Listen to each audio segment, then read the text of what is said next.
Hi hello ನಮಸ್ಕಾರ, welcome back to my YouTube channel Nivedita vlogs.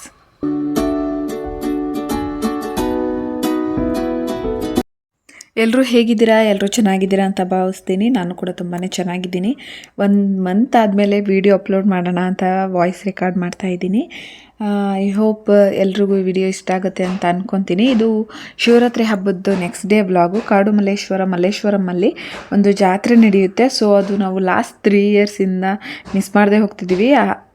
Miss ಆಗಿ ಹೋಗಿದ್ದಿದ್ದು ಏನೋ Malleshwaram shopping ಹೋಗಿದ್ದಾಗ ಲಾಸ್ಟ್ 3 ಇಯರ್ಸ್ ಬ್ಯಾಕು ಈ ಥರ ವರ್ಷಕ್ಕೊಂದ್ಸರಿ ಈ ಥರ ಜಾತ್ರೆ ನಡೆಯುತ್ತೆ ಅಂತ ಗೊತ್ತಾಯಿತು. ಸೊ ಆವತ್ತಿಂದ ನಾವು ವರ್ಷನೂ ಹೋಗೋಕ್ಕೆ ಟ್ರೈ ಮಾಡ್ತೀವಿ. ಪಾಪು ಕೂಡ ತುಂಬ ಖುಷಿ ಪಡ್ತಾಳೆ.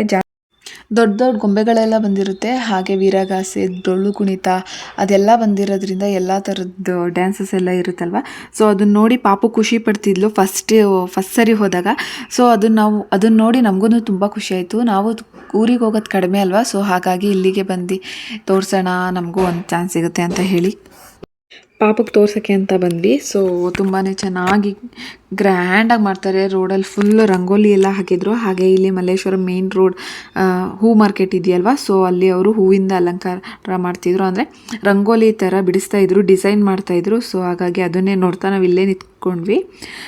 ಆಲ್ರೆಡಿ ತೇರು ಸ್ವಲ್ಪ ಹತ್ತಿರ ಬಂದಿತ್ತು, ಹೂ ಮಾರ್ಕೆಟ್ ಹತ್ರ ಬಂದಿತ್ತು. ಸೊ ಇನ್ನೇನು ಮುಂದೆ ಹೋಗೋದು, ಇದನ್ನು ಕೂಡ ನೋಡ್ದಂಗೆ ಆಗುತ್ತೆ ಅಂತ ಹೇಳಿ ಇಲ್ಲೇ ನಿಂತ್ಕೊಂಡು ನೋಡ್ತಾಯಿದ್ವಿ. ತುಂಬ ಚೆನ್ನಾಗಿ ಎಲ್ಲರೂ ಸೇರಿ ಎಷ್ಟು ಚೆನ್ನಾಗಿ ಬಿಟ್ಟಿದ್ದಾರೆ ನೋಡಿ.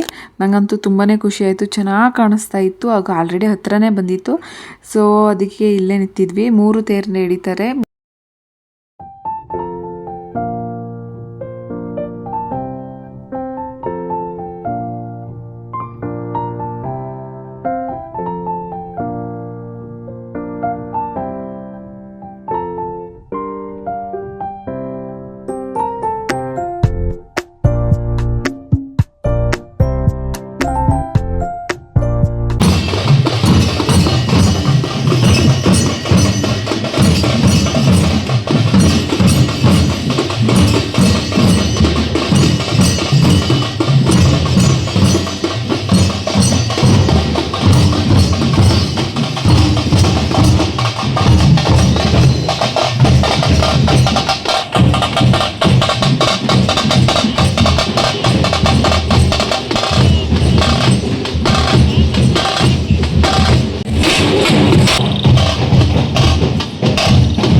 ಅದನ್ನೆಲ್ಲ ನೋಡ್ಕೊಬರೋಷ್ಟೊತ್ತಿಗೆ ಈ ರಂಗೋಲಿ ಕೂಡ ಕಂಪ್ಲೀಟ್ ಆಗಿತ್ತು. ಹೂವಿಂದ ಮಾಡಿದ್ದು ತುಂಬಾ ಚೆನ್ನಾಗಿ ಕಾಣಿಸ್ತಿದೆ ಅಲ್ವಾ. ನನಗಂತೂ ತುಂಬಾ ಇಷ್ಟ ಆಯಿತು. ನಾನಂತೂ ಅಲ್ಲೇ ನಿಂತ್ಕೊಂಡು ಸ್ವಲ್ಪ ಹೊತ್ತು ನೋಡಿಕೊಂಡೆ. ಅದಾದಮೇಲೆ ಅದನ್ನೆಲ್ಲ ನೋಡೋಕ್ಕೆ ಹೋಗಿದ್ದು. ಸೊ ತುಂಬ ಚೆನ್ನಾಗಿತ್ತು. ಎಲ್ಲರನ್ನೂ ಕೂಡ ಸೈಡಲ್ಲಿ ಕಳಿಸಿದ್ರು. ನೀಟಾಗಿ ಎಲ್ಲರೂ ಕವರ್ ಮಾಡ್ಕೊಂಡು ಅದಕ್ಕೆ ಹೂಗಳೆಲ್ಲ ಚಲಾಪಿಲ್ಲಿ ಆಗ್ದಂಗೆ ನೀಟಾಗಿ ನೋಡಿಕೊಂಡ್ರು. ತೇರು ಹೂ ಮೇಲೆ ಬರೋವರೆಗೂ ಹಾಗೆ ಮೇಂಟೈನ್ ಮಾಡಿದರು. ಇವ್ರನ್ನೆಲ್ಲ ಸೈಡಿಂದ ಕಳಿಸಿ, ಹಾಗೆ ಜನರು ಕೂಡ ಬರ್ತಿರ್ತಾರಲ್ವ, ತುಂಬಾ ಜನ ಬಂದಿದ್ರು. ಸೊ ಅವ್ರನ್ನೆಲ್ಲ ಸೈಡಿಂದ ಕಳಿಸಿ ನೀಟಾಗಿ ಹೂ ಬರೋವರೆಗೆ ತೇರು ಒಂದೇ ಕಡೆ ನಿಲ್ಲುತ್ತಂತೆ ಇದೊಂದು ಜಾಗದಲ್ಲಿ. ಹಾಗೆ ದೇವಸ್ಥಾನದ ಹತ್ರ ಅದು ಮಾತ್ರ ಅಂತೆ. ಅಲ್ಲೇ ಯಾರೋ ಹೇಳಿದ್ದು ನನಗೆ. ಪರ್ಫೆಕ್ಟಾಗಿ ನಿಜ ಅಂತ ಗೊತ್ತಿಲ್ಲ. ಸೊ 3 ತೇರು ಒಂದೇ ಲೈನಲ್ಲಿ ನಿಲ್ಲುತ್ತೆ. ಅದನ್ನು ನೋಡೋಕ್ಕಂತೂ ತುಂಬಾ ಜನ ವೆಯ್ಟ್ ಮಾಡ್ತಿರ್ತಾರೆ. ಅದಂತೂ ನಿಜ ತುಂಬ ಸಖತ್ತಾಗಿ ಕಾಣಿಸುತ್ತೆ, ತುಂಬ ಚೆನ್ನಾಗಿ ಅನಿಸುತ್ತೆ. ನೀವು ಒಂದ್ಸರಿ ಯಾರಾದರೂ ನಿಯರ್ ಬೈ ಮಲ್ಲೇಶ್ವರಂ ಇದ್ದರೆ ನೆಕ್ಸ್ಟ್ ವರ್ಷ ಹೋಗೋಕ್ಕೆ ಟ್ರೈ ಮಾಡಿ.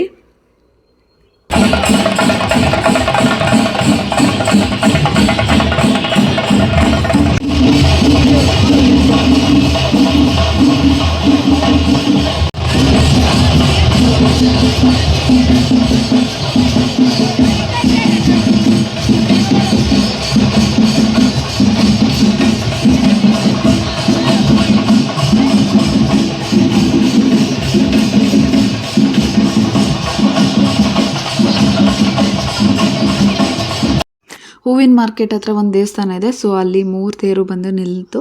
ಸೊ ಅದಾದಮೇಲೆ ಎಲ್ಲ ಪ್ರತಿಯೊಂದು ಅಂಗಡಿಯವರು ಕೂಡ ದೇವರಿಗೆ ಮೂರು ತೇರಿಗೂ ಹಾರಗಳೆಲ್ಲ ಕೊಟ್ಟು ಹಣ್ಣು ಕೈ ಎಲ್ಲ ಮಾಡಿಸಿ ಪೂಜೆ ಎಲ್ಲ ಮಾಡಿಸಿದ್ರು. ತುಂಬ ಖುಷಿ ಆಯಿತು ನೋಡೋಕ್ಕಂತೂ, ತುಂಬ ಚೆನ್ನಾಗಿ ಅನ್ನಿಸ್ತು. ಯಾಕಂದರೆ ನಾವು ದೇವಸ್ಥಾನದ ಹತ್ರ ಬರೋವರೆಗೂ ವೆಯ್ಟ್ ಮಾಡ್ತಾಯಿದ್ವಿ ಹೋದ ವರ್ಷ ಎಲ್ಲ.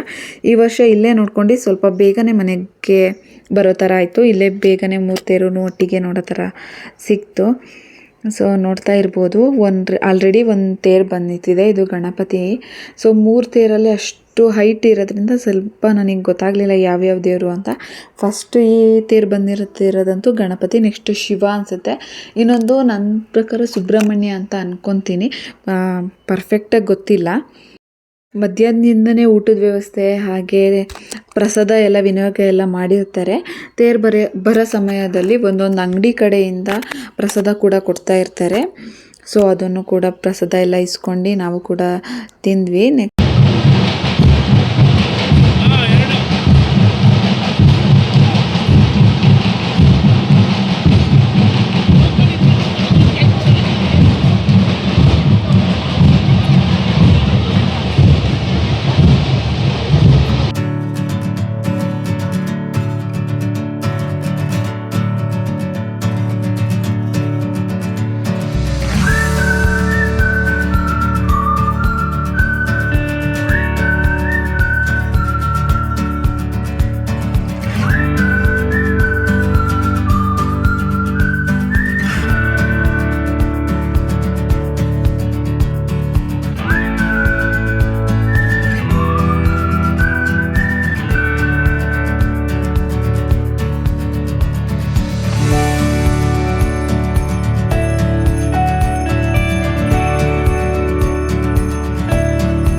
ನೋಡ್ತಾ ಇರ್ಬೋದು, 3ನೇ ತೇರು ಬರ್ತಾ ಇದೆ. ಆಲ್ರೆಡಿ 2 ತೇರು ಸೈಡಲ್ಲಿ ನಿಂತಿದೆ. ಸೊ ಇನ್ನೊಂದು ತೇರು ಮಧ್ಯದಲ್ಲಿ ಬಂದು ಸೇರುತ್ತೆ. ಅದನ್ನ ನೋಡೋಕ್ಕಂತೂ ತುಂಬಾ ಜನ ಕಾಯ್ತಾ ಇರ್ತಾರೆ.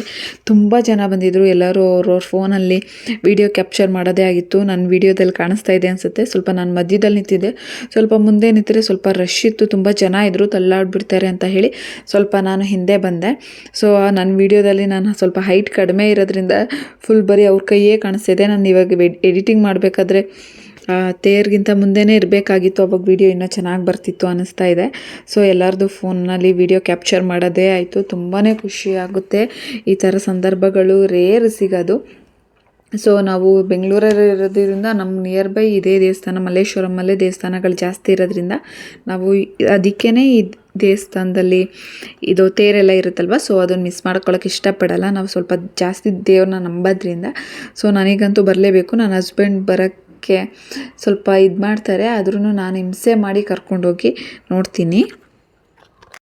ಈ ಶಿವಂದು ಕಾಸ್ಟ್ಯೂಮ್ ಹಾಕ್ಕೊಂಡಿದ್ದಾರಲ್ವ, ಸೊ ಅವರು ನಾನು ವಿಡಿಯೋ ಮಾಡೋಕ್ಕೆ ಅಂತಲೇ ಒಳಗಡೆ ರೋಡಲ್ಲಿ ನಿಂತ್ಕೊಂಡು ವಿಡಿಯೋ ಮಾಡ್ಕೊತಾ ಇದ್ದೆ. ಪಾಪುನು ಮತ್ತು ನನ್ನ ಹಸ್ಬೆಂಡ್ ಸೈಡಲ್ಲಿ ನಿಂತ್ಕೊಂಡು ನೋಡ್ತಾಯಿದ್ರು. ಯಾಕಂದರೆ ಪಾಪು ಒಂದೊಂದು ಸರಿ ಈ ವೇಷ ಎಲ್ಲ ಹಾಕ್ಕೊಂಡಿರ್ತಾರಲ್ಲ ಕಾಸ್ಟ್ಯೂಮ್ಸು, ಸೊ ಅವ್ರನ್ನ ನೋಡಿ ಹೆದರ್ಕೊತಾಳೆ. ಸೊ ಹಾಗಾಗಿ ಅವರು ಸ್ವಲ್ಪ ಸೈಡಲ್ಲೇ ನಿಂತ್ಕೊಂಡು ನೋಡ್ತಿದ್ರು.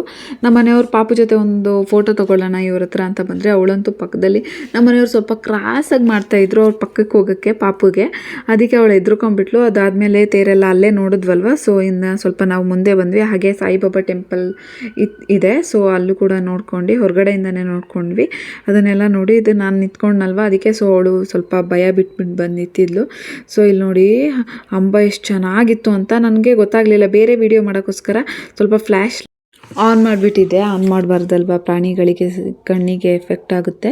ಸೊ ಹಾಗಾಗಿ ಇಲ್ಲಾಂದರೆ ಇನ್ನೂ ವಿಡಿಯೋ ಮಾಡಬೇಕಾಯಿತು. ಅವ್ರು ಹೇಳಿದ್ರು ಸೊ ಫ್ಲ್ಯಾಶ್ ಲೈಟ್ ಆನ್ ಆಗಿದೆ ಅಂತ. ನಾನು ಭಯದಲ್ಲೇ ಅಷ್ಟಕ್ಕೆ ಆಫ್ ಮಾಡಿಬಿಟ್ಟೆ. ಇದಾಗಿತ್ತು ಇವತ್ತಿಂದು ವ್ಲಾಗ್. ಇದು ತುಂಬಾ ಹಳೆಯ ವ್ಲಾಗು. ನಿಮಗೆಲ್ಲ ಇಷ್ಟ ಆಗುತ್ತೆ ಅಂತ ಅನ್ಕೋತೀನಿ. ಇಷ್ಟ ಆದರೆ ವಿಡಿಯೋ ಲೈಕ್ ಮಾಡಿ, ಶೇರ್ ಮಾಡಿ, ಹಾಗೆ ಸಬ್ಸ್ಕ್ರೈಬ್ ಮಾಡ್ಕೊಳ್ಳಿ. ನೆಕ್ಸ್ಟ್ ವಿಡಿಯೋದಲ್ಲಿ ಮತ್ತೆ ಸಿಗ್ತೀನಿ. ಅಲ್ಲಿವರೆಗೂ ಟೇಕ್ ಕೇರ್, ಬಾಯ್ ಬಾಯ್.